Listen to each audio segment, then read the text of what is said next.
Maryland football recruiting is heating up.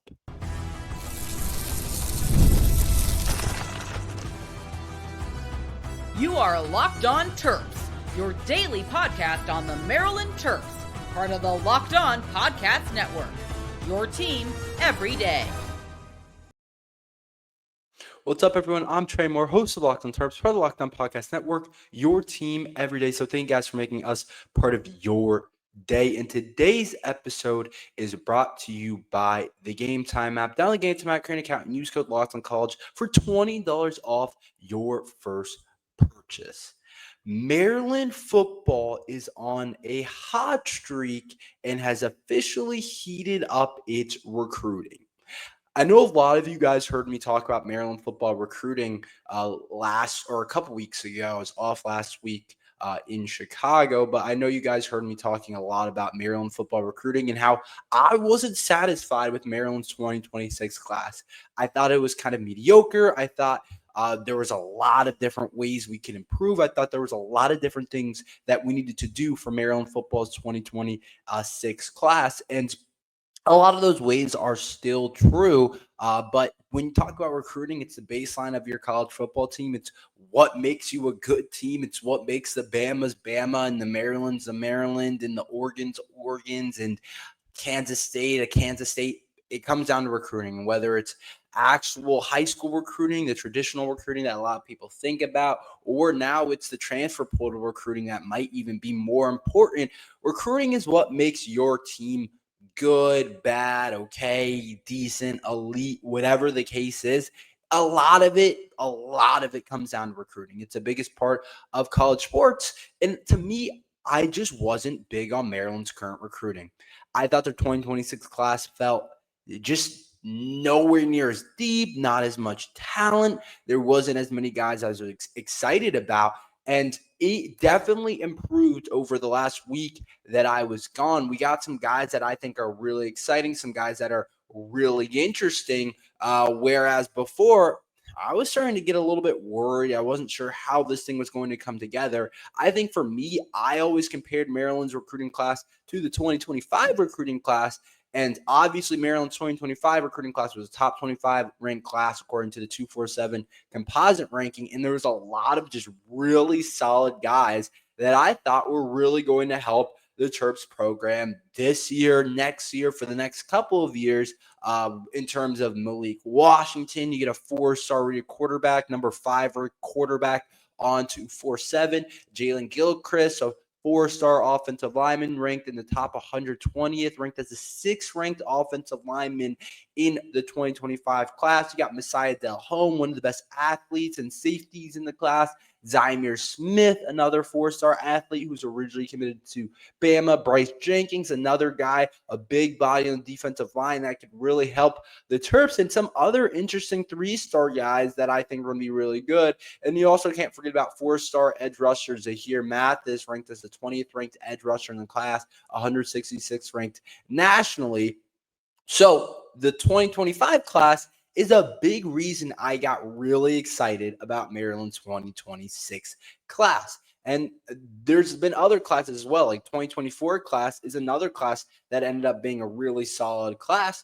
But the main thing to me is you can be able to recruit all these big players. You can be able to get a lot of these high-end guys, but if you can't keep them, it really doesn't matter. Like a guy like Brandon Jacobs in the 2024 class for Maryland football, a guy that I think we all thought would become one of our lead safeties, one of our better guys, didn't end up sticking around. So Maryland's 2026 class, in terms of that before, it was just not good enough to me. I just thought there was a lot of work to get done. Obviously, it's still early. Still have a lot of guys to commit. And I think originally we thought guys like Jaira Edwards and Emmanuel Iheanacho, we thought all those guys were going to be possibility for the Terps, where now it's like, those guys aren't on the board. Those guys are DMV kids that we thought we'd have a chance to get, but now they're not. But I thought Maryland's 2026 class has improved drastically over the past week. We've gotten guys that we needed at key positions, and I really think it's starting. It still has a long way to go, don't get me wrong, but it's definitely starting to come together a little bit in terms of this class. And Obviously, the class is headlined by Zion Ely. He's what gets this class going. He's the talk of the town. He's who people talk about the most when they talk about Maryland 2026 class. Arguably the best player in the class, ranked number 2 on 247. Depending on where you look, he might be one. Elite prospect, freak us off the edge, exactly what we need. He's a guy that headlines his class. And obviously, we don't have a player in our 2025 class like it. But I keep saying our 2025 class was really awesome, not just because Malik Washington headlined it and was really elite. It's because we had 4 or 5 other 4-star guys that we knew had the chance to be really good players, not only for Maryland, but in terms of the Big Ten and the entire country. So you love a guy like Zion Ely, but football is not made based off of one guy in your class. You got to get some other players. And I think this weekend really helped with that. And Maryland added some players that I think are really going to help. So one kid they added was this kid, Javonte Williams, a really interesting tight end prospect, another DMV kid, goes to Bullis in Potomac, Maryland, really close to University of Maryland. He's ranked as the number 10 ranked player in Maryland, the number 18th ranked tight end. Javonte Williams is 6'4", tight end, 220 pounds, had other offers from places like NC State, Pitt, Buffalo, Cincinnati, and some other places as well. So a high-end 3-star prospect, a really good player. This is what we built our roster off of, guys like this. High-level 3-star prospects that could probably be 4-star prospects, but are just outside of that. And we already had a tight end in this class, but we know Maryland likes to run a lot of 12 personnel, 1 running back, 2 tight ends. So I think a guy like Javonte could be really good for the Terps. He has his size at 6'4" is really elite. He still has frame to get better, but he looks like a kind of a freak out there for Bullis. Like he's moving differently. He looks a little bit different than the rest of the cats. So he's definitely going to be exciting. He also does track and field, but in 2024 as a junior, he got 35 passes for 679 yards and 6 touchdowns. That's pretty elite. And also 20 tackles on defense, but that's pretty elite. You might look at 700 yards and be like, oh, he's not 1,000 yards. Like in high school, 700 yards is a lot. Teams have trouble passing the rock in high school. It's just tough to put it all together. A lot of teams depend on the run, but Javonte Williams is a guy that I'm really excited about. Definitely a guy ranked 18th ranked tight end. Definitely a guy that could be really good for the Terps, and he could end up really working out. And then another kid we landed over the weekend, or over the past week that I've been gone, I forget exactly what day, is actually a 4-star rated prospect out of Texas in Deshawn Moore. Same last name as me. This is what we want. 4-star rated interior offensive lineman from Texas. That gets you excited. That gets you off your feet when you look at a guy like Deshawn Moore on the interior offensive line. 6'3", 305. We can still add some weight to him. This is what you want. I think getting a kid from Texas, really interesting. I don't know who on a roster. I couldn't think of a guy right now that's from Texas off the top of my head. If you guys think of a guy, let me know. But not a traditional place we get guys from. Usually, if they're from Texas and they're a 4-star ranked guy like Deshawn Moore is ranked 369th ranked nationally, the 30th ranked interior offensive line, top 50 player from Texas, which means something because there's so many good players in Texas. Usually those guys don't get outside of Texas. Usually, Texas is recruiting them. All those Texas schools, TCU, all those Texas schools are going to put a lot of Texas Tech, Texas A&M.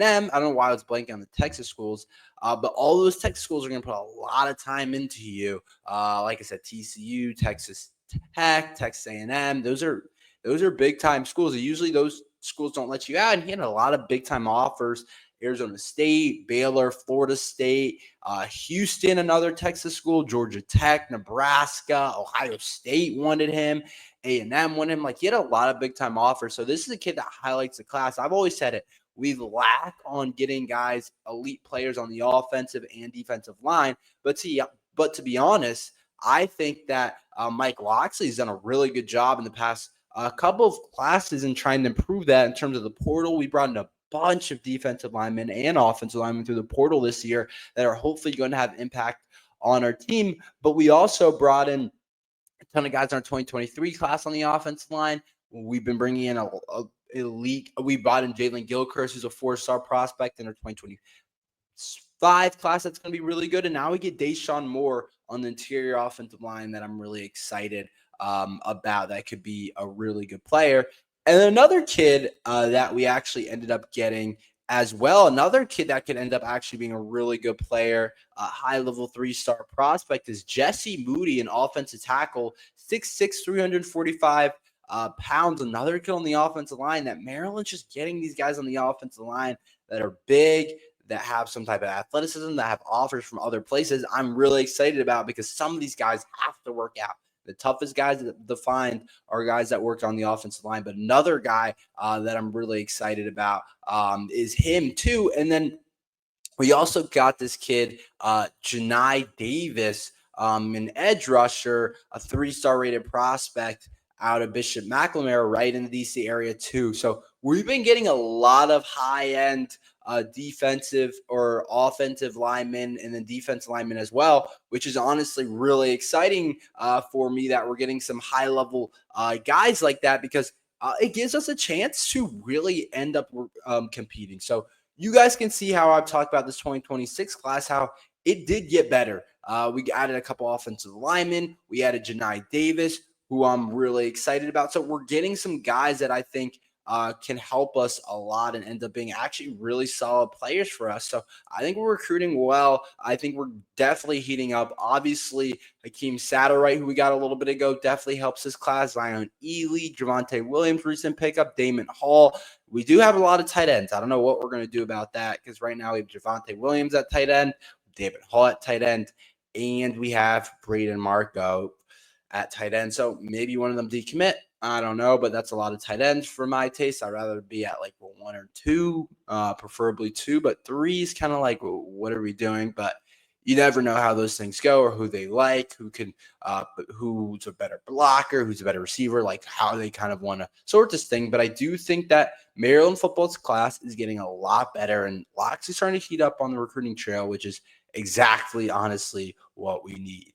Let's talk about Maryland basketball's new 4-star commit. We'll talk about that next and who he is and what I think he can bring to the Terps. Have you ever decided to go to the last minute to head to a ball game with friends or family? Maybe it's a game day and suddenly you realize you want to be in the stands. That's exactly where Gametime comes in. It's the easiest way to grab last minute tickets without the stress. With the money you save tickets, you can splurge on food, drinks, merch, or even invite the bigger group to come with you. Gametime makes it possible. Gametime makes buying tickets fast and easy and simple. Prices on the app actually drop the closer you get to first pitch, and you've got an incredible last-minute deals, clear seat views, and a lowest price guarantee that takes the worrying out of buying tickets. Gametime is official ticketing partner of Locked On MLB, so it's making it easy to browse the app for exciting upcoming MLB games. For me, I'm in Boston, so the Red Sox play the Rockies. That could be an easy type of game that you can look at. And they also offer you awesome seat views right in the app before you buy, so you know exactly where you'll be. Take the guesswork out of buying tickets with Gametime. Download the Gametime app, create an account, and use code LOCKEDONCollege for $20 off your first purchase. Terms apply. Again, create an account, redeem code LOCKEDONCOLLEGE for $20 off. Download the Gametime app today. Last minute tickets, lowest price guaranteed. So let's talk some Maryland basketball. Maryland basketball actually landed a really high-end recruit while I was gone and out on vacation that I really wanted to focus on. So Maryland basketball, I thought recruiting is always interesting for basketball because it slows down and you don't really know. You're not going to pick up 10 guys per class like football where you're going to get like 20 guys a class. You get about 2, 3, maybe even 0, depending on how much you're using the portal. But Maryland basketball did land a really high-end recruit that I think is going to be actually really good for Maryland basketball. And so they got this kid, Austin Brown, a small forward from Texas. So He's rated as a 4-star rated prospect on the 247 composite. Other websites are higher than him than 247 is. I think what's interesting about this kid, one of the things that I'm finding interesting about Buzz Williams is he's going to go outside the DMV, which I think is really cool. But this kid, Austin Brown, is from Texas area, actually. So Buzz is able to go outside the DMV. I think Buzz was actually recruiting him first at Texas A&M, but he's a 6'7" small forward listed at 185. I love this kid's game. The 4-star prospect, I watched some of his highlights after he committed while I was on vacation, chilling around, scrolling on Instagram. I watched some of his highlights. Smooth game. Shooter, can shoot the ball, has that kind of shooting ability that everybody wants that fits into any college team. But he also, you think of a guy like that and you might just think, oh, he's just a shooter. But he's not just shooting threes in the corner. Kid is doing it off the dribble. Like, he's creating shots off the dribble. He's creating shots off the catch. Like, he's doing it in different ways and not just one way, which I think is really cool for Austin Brown, because it shows his versatility. It shows that he can do different things. It shows him as a player, and it's exciting to watch because it's a little bit different than what we're used to, just kind of the usual shot making or the usual just shooter from the corner or the shooter from wherever. He can do it all around, and that's what you want in somebody's game, I think, in today's college basketball, is you want somebody that can do it all. I think those guys end up being the best player. So I definitely could see him climbing the rankings a little bit. And in terms of Maryland's 2026 class overall, I think he's a perfect type of guy because he's a guy that's going to stay a couple of years. As much as we love Derek Queen, as much as he was a high-end player, to me, Derek Queen, you lose some value with a guy like that because he only stays for 1 year and he might have a really good year, but you don't get him for 3 or 4 years to really transform the program. But a guy like Austin Brown's a guy that first year could probably come in and play a little bit. Second year, he could probably be a starter. Third year could be all Big Ten. Fourth year, he could be All-American, like that type. I'm not saying that's his exact trajectory, but that's what you see from guys like that. But Maryland is in the conversation for a lot of different players, so we'll see exactly what happens. There's this kid, Billy White, who's also a small forward. He's from Texas, ranked as a high-end 4-star ranked player as well. There's Chase Foster, power forward from IMG Academy that Maryland's in the mix for, along with Villanova. Could come down to a place, a guy that Maryland ends up possibly getting. There's also this kid, Darius Bivens, a 6-foot point guard from Bishop O'Connell, rated as a 4-star DMV guy that Maryland's in on. There's Anthony Brown, another 6'1" point guard that Maryland's high on. So there's definitely guys. There's Gage Mayfield, small forward. There's definitely guys that Maryland could end up getting in this class that I think could be really solid. But this is a good start to the class to me in this Austin Brown. Again, it shows how relationships matter. You never know when a coach is going to change. You never know what's going to happen. So I do express a lot of I do want to say really good job to Buzz Williams because he was able to maintain a relationship. And that's like a big move from Maryland to Texas A&M. It's not like he's going from Texas A&M to Texas. It's like, oh, it's in the same state. It's a state school for him. So, like, no, you're going from across the country, literally. And Buzz Williams is still able to recruit the kid, still able to keep the kid. That's pretty awesome, in my opinion, that he's able to do that. And I think that definitely helps the Terps being able to get a kid like this. So, good job, Buzz Williams, overall. I think the Terps Maryland basketball recruiting is doing a really good job. I want to see who else we can add, but I love adding in the 4-star rated guys that are just solid, pretty good guys, maybe not NBA guys right away, but can have actual college careers. Because remember, we're watching college basketball. We're not trying to watch NBA basketball. But if you look at his other offers, he had a bunch of other places. He had, like, in terms of big ones, Texas Tech, TCU, SMU, so those Texas schools, Rice, Minnesota, Iowa, Texas A&M, that came from Buzz. So, so he definitely had some good looks. He's definitely a good player. But I'm interested to see kind of how he ends up with the Terps. I really like his game as a shooter. I think he's one of the better shooters in the class. I don't know if he blows you away athletically or anything like that. Like I'd have to watch more, probably not, or he'd be a more high-end rated recruit. But the way he shoots the ball is definitely exciting for the Terps. Let's end today with a little fun. The new college football game is out. Let's talk about the players rated on Maryland side of things. We'll talk about that next.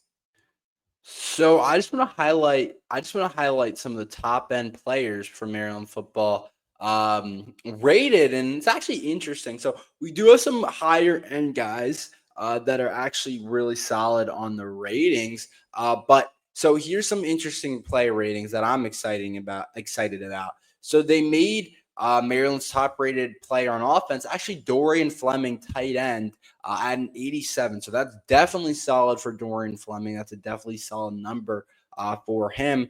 I think he deserves that. I don't know exactly how he does transferring over, but I think an 87, I don't think I realized kind of maybe how even good he was.